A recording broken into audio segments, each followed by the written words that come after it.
Apa keistimewaan bulan Dzulhijjah ini?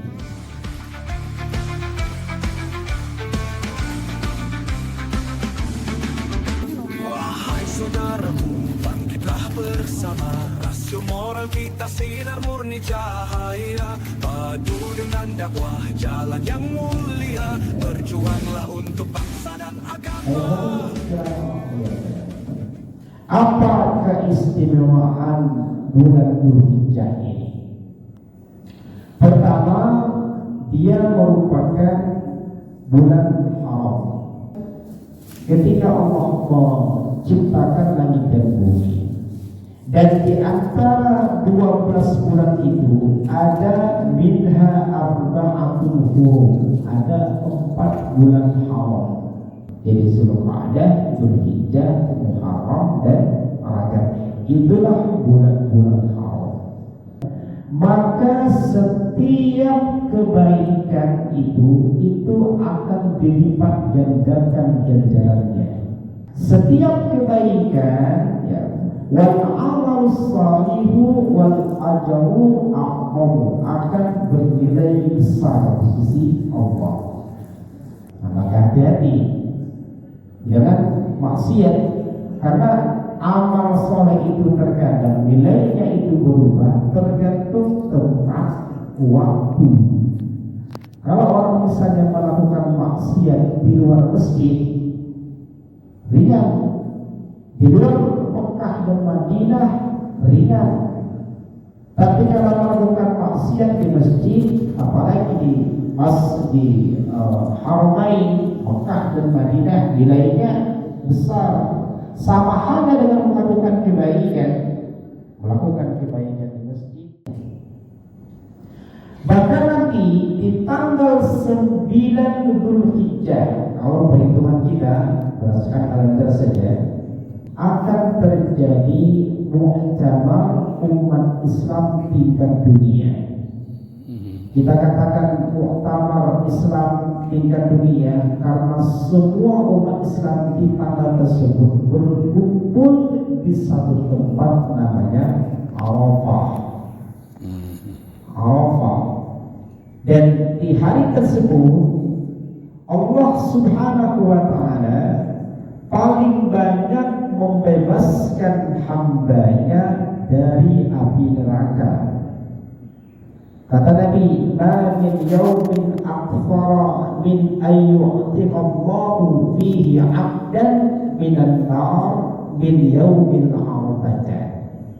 Di antara hari yang Allah paling banyak bebaskan seseorang dari neraka itu di hari Arafah tanggal 9. Makanya Allah sampai menampakkan keistimewaan, keutamaan kepada para malaikat terhadap hamba-hambanya. Kata Allah Jalla wa'ala, ma arada haula, apa yang diinginkan oleh hambaku ini. Makanya kata Nabi, khairud du'ai du'a'u yaumi Arafah. Sebaik-baik doa adalah doa yang dilakukan di hari Arafah tanggal 9 Dzulhijjah. Itu hari yang paling istimewa untuk berdoa. Dan di antara doa yang kita baca adalah Rabbana atina fid dunya hasanah wa fil akhirati hasanah wa qina adzabannar. Apa yang kita lakukan mulai tanggal 1 Dzulhijjah nanti supaya kita lebih optimal ibadah kita? Pertama yang kita lakukan adalah takbiran.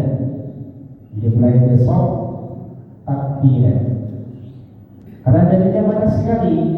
Misalnya Allah sebutkan liyashhadu manafi'a lahum wa yadhkuru ismallahi fi ayyamin ma'lumat, supaya mereka ini menyebut nama Allah pada hari-hari yang ditentukan. Yang kedua, kata Nabi, fama min ayyamin a'zamu 'indallahi wa la ahabbu ilayhi al-'amalu fihinna min hadhihi al-ayyam al-'ashr asyri. Tidak ada hari yang paling agung, yang paling dicintai Allah untuk berbuat kebaikan di dalamnya daripada 10 hari pertama bulan Dzulhijjah.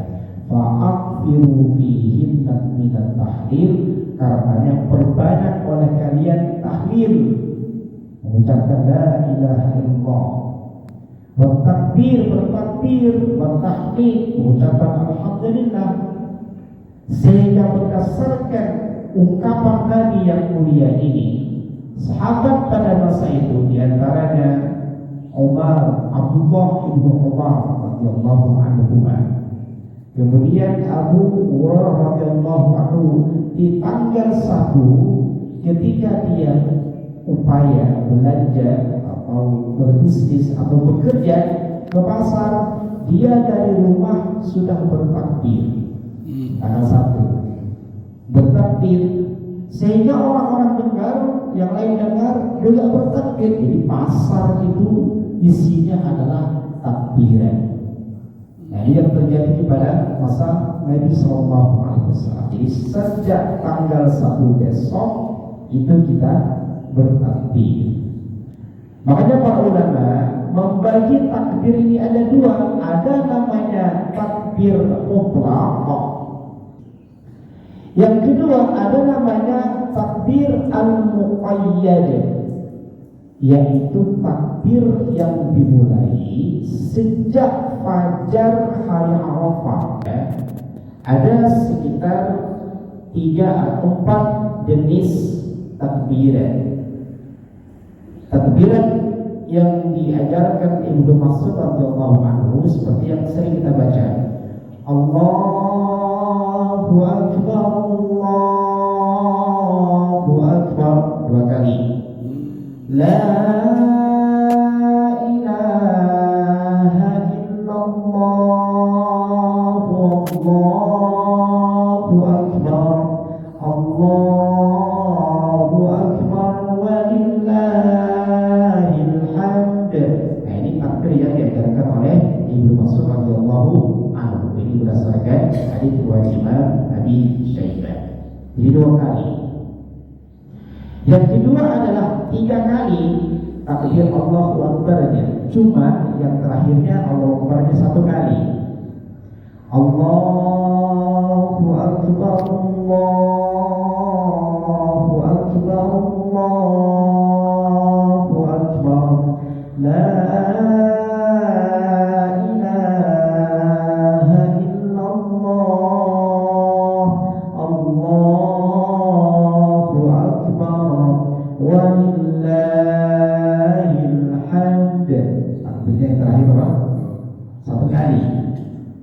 sudah kali ya. Ini sama juga dari Ibnu Mas'ud radhiyallahu anhu. Ada takbir dari Ibnu Abbas dengan Imam Al-Baihaqi, Allahu Akbar, Allahu Akbar, Allahu Akbar, walillahil hamd, Allahu Akbar wa ajal, Allahu Akbar ala ma hadana. Ada di sini takbir kayak gini? Belum. Belum ada. Ya, gak jadi masalah karena ini juga adalah bagian daripada sunnah yang diajarkan oleh para ulama. Nah, Ibnu Abbas juga memberikan contoh kayak gini, Allahu Akbar, Allahu Akbar, Allahu Akbar kabira. Selesai.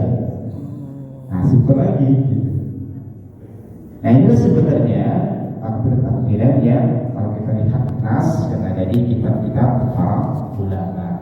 Namun sebagian para ulama mengatakan tidak ada takbiran yang qat'i dari Rasulullah SAW. Jadi ini adalah takbir yang diajarkan oleh para sahabat radhiyallahu anhum ajma'in. Makanya sebagian para ulama seperti ungkapan Al-Imam Asy-Syafi'i di dalam Rawdatul Talibin wa 'Amdatul Muttaqin, kata beliau bahwa wa ma zada min dzikrillahi fahasanun. Ketika ada orang mau nambah takbiran, maka kata beliau nggak masalah. Ini ungkapan Imam Asy-Syafi'i. Seperti kayak gini ya. Allahu akbar kabira walhamdulillahi katsira wa subhanallahi bukratan wa asila. La ilaha illallah wa la na'budu illa iyyahu mukhlishina lahu-d-din walau karihal kafirun. La ilaha illallah wahdah sadaqa wa'dah wa nasara 'abdah wa hazama al-ahzaba wahdah. La ilaha illallah wallahu akbar. Literasinya dari Imam Asy-Syafi'i.